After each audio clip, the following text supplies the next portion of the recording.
Maya's broom made soft whooshing sounds as it swept across the old barn floor. Back and forth, back and forth. Dust danced in the golden morning light that sneaked through the wooden walls. She had cleaned this barn 100 times before, maybe 1,000. It was just another normal Tuesday on Mr. Whitmore's farm. Also, she thought. Maya was 23 years old and had worked for the millionaire for 2 years. Mr. Whitmore owned the biggest farm in the whole county.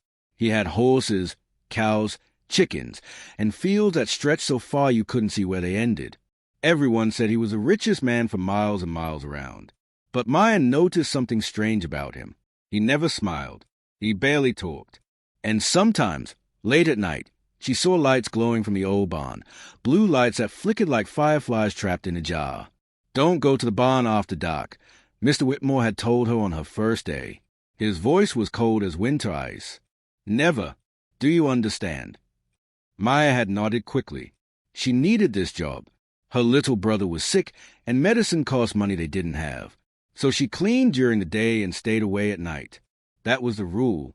This morning felt different, though the air seemed thicker somehow, heavier, like the world was holding its breath, waiting for something to happen.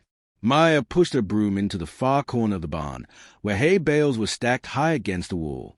She'd never cleaned back here before. Mr. Whitmore always said to leave this corner alone. But today, he was away on business in the city. He wouldn't know. Besides, there were spider webs everywhere. It needed cleaning. She moved the first hay bale, then the second, then the third.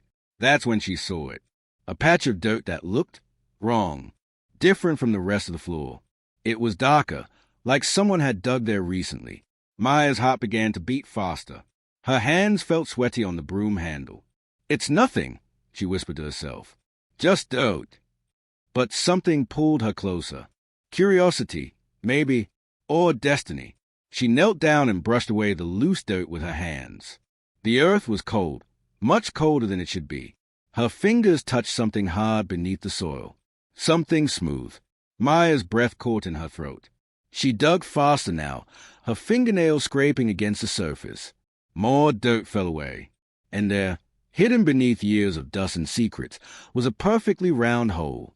No, not just a hole. A circle made of metal, like a coin buried in the ground, but bigger, much bigger, as wide as a dinner plate. Cold air whispered up from below. It touched Maya's face like icy fingers.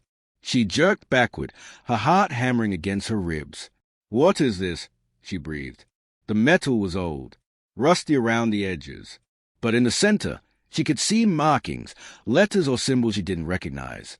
They looked ancient, like something from a history book about castles and knights. Maya knew she should stop. She should cover it back up, stack the hay bales, and pretend she never saw anything. That's what a smart person would do. But Maya had never been good at walking away from mysteries. She ran to the barn wall where the tools hung on rusty nails. Her hands shook as she grabbed the crowbar, a long metal bar used for prying open stuck doors and stubborn crates. Back at the hole, she wedged the crowbar's edge into the thin space between the metal circle and the dirt floor. She pushed down with all her strength. Nothing happened. She tried again, harder this time. Her arms burned with effort. Sweat dripped down her forehead despite the cold air rising from below. Then, clank, the metal circle shifted. Just a tiny bit, but enough. Maya's heart soared with a strange mix of fear and excitement. She pushed again, and again. Each time, the metal moved a little more. The cold air grew stronger, rushing up like breath from a sleeping giant waking underground. Finally, with one last heave, the metal circle popped free. It wasn't just a circle. It was a trapdoor. Maya stared down into darkness so complete it seemed to swallow the morning light. The cold air wrapped around her like invisible hands, pulling her closer to the edge. She could see the top of a ladder, old metal rungs disappearing down into the black. How deep did it go? 10 feet? 20? 100? From somewhere far below came a sound. Soft, almost impossible to hear, but definitely there. A hum, like machine sleeping, like electricity waiting. Maya's whole body trembled. Every instinct screamed at her to run, to close the trapdoor, to forget she ever found it. But she thought about the blue light she'd seen at night, about Mr. Whitmore's cold warning. about the secrets hiding beneath this ordinary-looking farm. What was down there? Maya took a deep breath. Then another. Her hand reached out and gripped the top rung of the ladder. The metal was ice-cold against her palm. "Just a quick look," she whispered. "Just to see." She swung her legs over the edge. Her feet found the ladder rungs. Down she climbed, one step at a time, leaving the morning sunlight behind.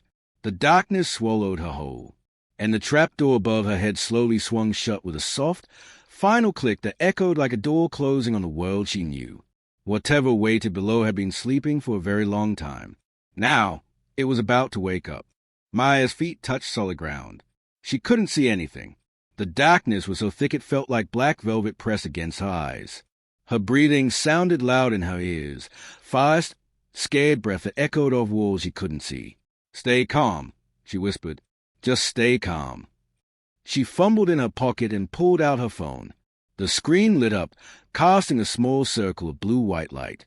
It wasn't much, but it was better than nothing. Maya held the phone up and gasped. She was standing in a tunnel. The walls were made of smooth stone blocks fitted together like puzzle pieces. They looked old, really, really old. Older than the barn above. Older than Mr. Whitmore's farm. Maybe older than the whole town. Strange symbols covered the walls. Circles within circles. Stars with too many points. Letters from alphabet she'd never seen in school. They seemed to shimmer in her phone's light, almost like they were alive. The air was freezing cold and smelled like metal and medicine, sharp and chemical, the way hospitals smell. In front of her stretched a narrow hallway. At the end, she could see a faint glow. Blue light, the same color she'd seen from her window at night. Maya's legs felt like jelly, but she forced herself to walk forward. Each step echoed. Tap, tap, tap. The hallway opened into a room. Maya stopped breathing. The chamber was huge, as big as a whole house, maybe bigger. The walls were covered with machines. Old computers with flickering screens. Thick cables snaking everywhere like black vines. Glass tubes filled with bubbling liquid that glowed green and purple. Buttons and switches and dials with numbers she didn't understand. Everything hummed. A low, constant sound that made her teeth ache and her stomach feel queasy. "What is this place?" Maya whispered. In the center of the room stood something that made her blood turn to ice. A capsule, like a giant metal egg standing upright. It was made of steel and glass, covered in frost that sparkled under the blue lights. Thick tube connected it to the machines on the walls. More cables than Maya could count. On the side, written in white paint that had started to peel, were two words. Project Rebirth. Maya stepped closer. Her hands were shaking so badly she almost dropped her phone. Through the frosted glass, she could see something inside the capsule. A shape. A shadow. A person. No. Maya breathed. No, no, no. She wiped the frost away with her sleeve. The glass was so cold it burned her hand, but she didn't care. Inside the capsule was a man. He looked young, maybe 30 years old. His skin was pale as paper. His eyes were closed. He wore a white shirt and dark pants, like he'd been dressed for an important meeting. His hands were folded across his chest. He wasn't breathing. He wasn't moving. He looked like a statue, like a person carved from wax. But somehow, Maya knew he wasn't dead. Her eyes found a small screen attached to the capsule. Green numbers blinked. 72%, 73%, 74%. Whatever was happening, it was almost finished. "I need to get out of here," Maya said out loud. Her voice cracked with fear. "Right now." But as she turned to run, she saw something on a nearby desk. A leather notebook, brown and cracked with age. It lay open, as if someone had been reading it and walked away. Maya couldn't help herself. She looked at the page. The handwriting was messy and rushed, like the writer had been excited or scared. She read the words. Day 1247 of Project Rebirth. Success at last. My brother Thomas has been preserved perfectly. The freezing process worked. But I've gone further. I've found a way to bring him back. Not just wake him up. Actually reverse time on his body. Make him live again. Truly live, as if death never touched him. The cost was higher than I imagined. The experiments. The failures. The people who volunteered and never woke up. But Thomas will live. My brilliant, wonderful brother who died too young will open his eyes again. I've set the timer for 30 years. By then, I'll have perfected the process. I'll be ready. We'll change the world together, just like we always dreamed. Ah, Whitmore. Maya's hands went numb. The notebook fell from her fingers and hit the floor with a slap that seemed too loud. Mr. Whitmore, her boss, the cold, quiet millionaire who paid her to clean his farm. He'd built this. All of it. This secret laboratory hidden under his barn. He'd been trying to bring his dead brother back to life. And from the look of those machines, from the percentage climbing on that screen, 84%, 85%, 86%, he was about to succeed. A new sound filled the chamber. A beeping. Steady and urgent. Like a countdown. The capsule shuddered. Frost began to melt, sliding down the glass in rivers. Steam hissed from vents Maya hadn't noticed before. The number on the screen hit 95%. No, no, please no, Maya begged. She backed toward the hallway, her eyes locked on the capsule. The man's fingers twitched. Just a tiny movement. So small she almost missed it. But it happened. She saw it. 96%. His chest moved, up and down, breathing. Slow and shallow, but definitely breathing. 97%. Behind his closed eyelids, Maya saw movement. His eyes were moving back and forth, like he was dreaming. 98%. The beeping got faster, louder. The machines hummed harder, shaking on their tables. The lights flickered, blue, then white, then blue again. Maya wanted to run. Every part of her body screamed at her to climb that ladder and never look back. But she couldn't move. She was frozen, watching something impossible happen right in front of her eyes. 99%. The man's lips parted. She heard him take a breath, a deep, gasping breath like someone who'd been underwater too long. 100%. The capsule door unsealed with a hiss that sounded like a giant snake. White steam poured out, filling the room with cold fog. Maya could barely see. Through the mist, she watched the glass door swing open. The man's eyes opened. They were blue. Bright, clear blue. And they looked right at her. Where? His voice was rough and broken, like he'd forgotten how to talk. Where am I? Maya's phone slipped from her hand and clattered on the stone floor. The light went out. In the darkness, she heard him step out of the capsule. His footsteps were unsteady, stumbling. Who are you? He asked. What year is it? Maya found her voice. It came out as a squeak. 2024. It's 2024. A pause, then a sound that made her blood freeze. Laughter. Quiet at first, then louder. Not happy laughter. Broken laughter.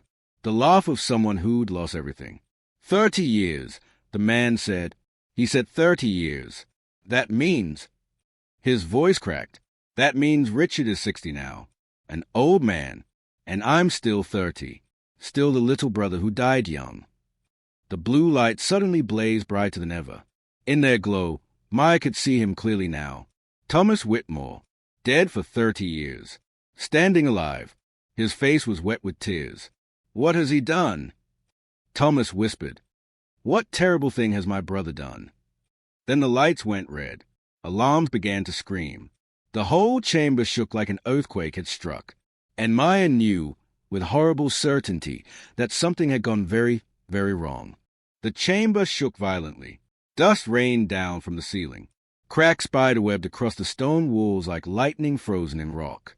We have to get out. Maya screamed over the alarms. Thomas stood frozen, staring at his hands like they belonged to a stranger. I shouldn't be alive, he whispered. This isn't natural. This isn't right. A machine exploded behind them. Sparks flew everywhere. Glass shattered. Green liquid spilled across the floor, smoking and hissing. Maya grabbed Thomas's arm. Move. Now. That snapped him out of his daze. Together they ran toward the hallway. But the ground tilted beneath their feet. More explosions. The machines were tearing themselves apart, one by one. The capsule that had held Thomas began to glow white-hot. The metal screamed as it twisted and melted.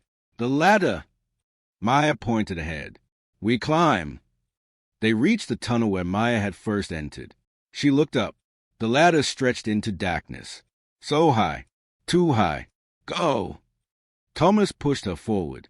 Climb! Maya grabbed the first rung. It was slippery with condensation and shaking with each explosion below. She climbed faster than she'd ever climbed anything in her life. Her arms burned. Her lungs screamed for air. Below her, Thomas followed. She could hear his ragged breathing, his hands slapping against metal rungs. Behind them, the chamber erupted in flames. Orange and blue fire roared up the tunnel like a dragon waking from sleep. The heat hit Maya's back, pushing her upward. Don't look down! Thomas yelled. Keep climbing. Maya's hand touched the trapdoor above. She pushed with all her strength. It wouldn't budge. No! Panic clawed at her throat. It stuck! The fire was getting closer. She could smell her hair singeing. The metal ladder was getting too hot to hold. Together! Thomas climbed up beside her, squeezing onto the same rung. On 3. 1, 2, 3. They both pushed. Their combined strength sent the trapdoor flying open. Sunlight and fresh air poured down. The most beautiful thing Maya had ever seen. She scrambled out onto the barn floor. Thomas pulled himself up right behind her. They collapsed on the dirt, coughing and gasping. But they weren't safe yet. Fire exploded from the hole like a volcano. Flames licked at the hay bales. Within seconds, the entire corner of the barn was blazing. Out! Get out! Maya grabbed Thomas's hand, and they ran for the barn door. They burst outside into the bright morning sunshine. Maya had never been so happy to see the sky. Behind them, the barn groaned like a dying giant. The roof caved in with a thunderous crash. Flames shot up 50 feet into the air. Black smoke billowed into the perfect blue sky. Maya and Thomas stumbled across the farm, putting distance between them and the inferno. They collapsed behind a fence, hearts pounding, watching the barn burn. It's all gone, Thomas said quietly. All of Richard's work. The machines, the research, everything. Good, Maya said firmly. Some things should stay buried. In the distance, they heard sirens. Someone must have seen the smoke. Fire trucks were coming. Thomas looked at Maya with those strange, bright blue eyes. Thank you. You saved my life. Again. What will you do now? Maya asked. He stared at the burning barn. I don't know. I died in 1994. Everyone I knew is old or gone. The world has changed. I don't belong here no more. You're alive, Maya said. That means you belong somewhere. You just have to find it. Before Thomas could respond, a black car screeched into the farm driveway. The door flew open and a man jumped out. Mr. Whitmore. But he looked different. Older than Maya remembered. His face was pale as death. His hands shook. No, he breathed, staring at the burning barn. No, no, N-O. Then he saw Thomas. His whole body went rigid. Tommy. His voice broke. Tommy, is that really you? Thomas stood up slowly. The two brothers stared at each other across the smoking farm. 30 years apart. One old, one young. One who'd lived with grief. One who'd slept through time.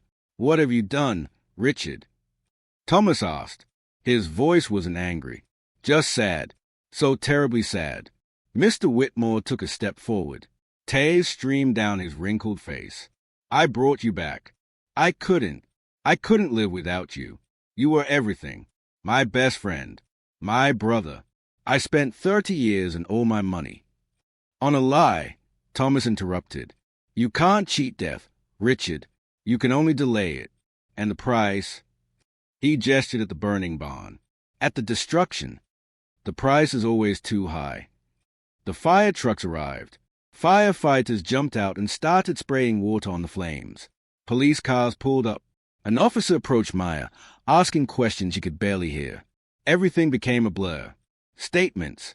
Questions. Investigators poking through the smoking ruins. They found the underground chamber, or what was left of it. The capsule was melted slag. The machines were twisted metal. But they found a notebook. R. Whitmore's confession, written in his own hand. They found something else, too. In the deepest part of the chamber, behind a hidden door, They found rooms. Small rooms with beds and restraints and medical equipment. And they found records. Names of people who'd volunteered for Mr. Whitmore's experiments. People who never came home. Families who'd been searching for years. Mr. Whitmore was arrested that afternoon. He didn't fight. He just looked at Thomas one last time and whispered, "I'm sorry." Thomas watched them take his brother away. "So am I," he said quietly. 3 months later, Maya stood in her new apartment, looking out the window at the city. She'd quit working at the farm. With the reward money from helping solve the disappearances, she'd been able to move her family somewhere better. Her little brother was getting the medicine he needed, but she still had nightmares, dreams of climbing down into darkness, of machines humming in the deep, of blue lights that shouldn't exist. Sometimes, late at night, she swore she could hear it, that low, constant hum, like the earth itself was breathing, like something was still down there, waiting. She'd asked Thomas about it before he left. He'd paused at the bus station, his single bag over his shoulder. "The chamber's destroyed," he'd said, "but the knowledge isn't. Richard wasn't the only one who dreamed of defeating death. There are others, other scientists, other projects, other holes in the ground that good people will stumble into." "That's a terrible thought," Maya had said. Thomas had smiled sadly. "Yes, but knowing the danger exists means you can warn others. You can share your story. Tell people what happens when we try to play God." Then he'd gotten on the bus and disappeared into his new life. Maya never saw him again. She walked to her desk and opened her laptop. She'd been writing everything down, every detail, every moment of that terrible day. Some stories need to be told, not to entertain, not to thrill, but to warn.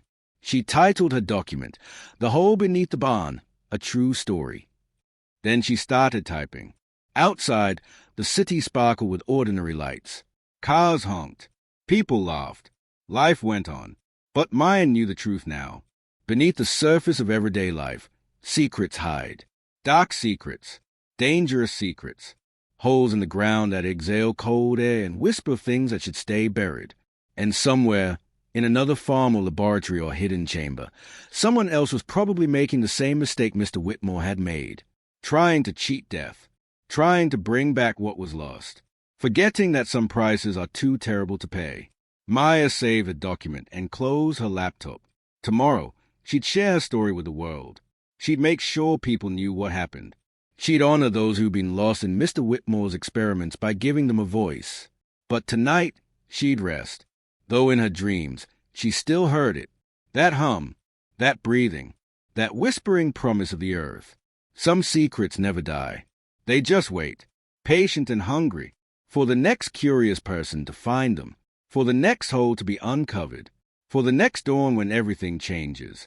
If this story gave you chills, share it with someone who loves mysteries, and subscribe to hear more spine-tingling tales that blur the line between possible and impossible.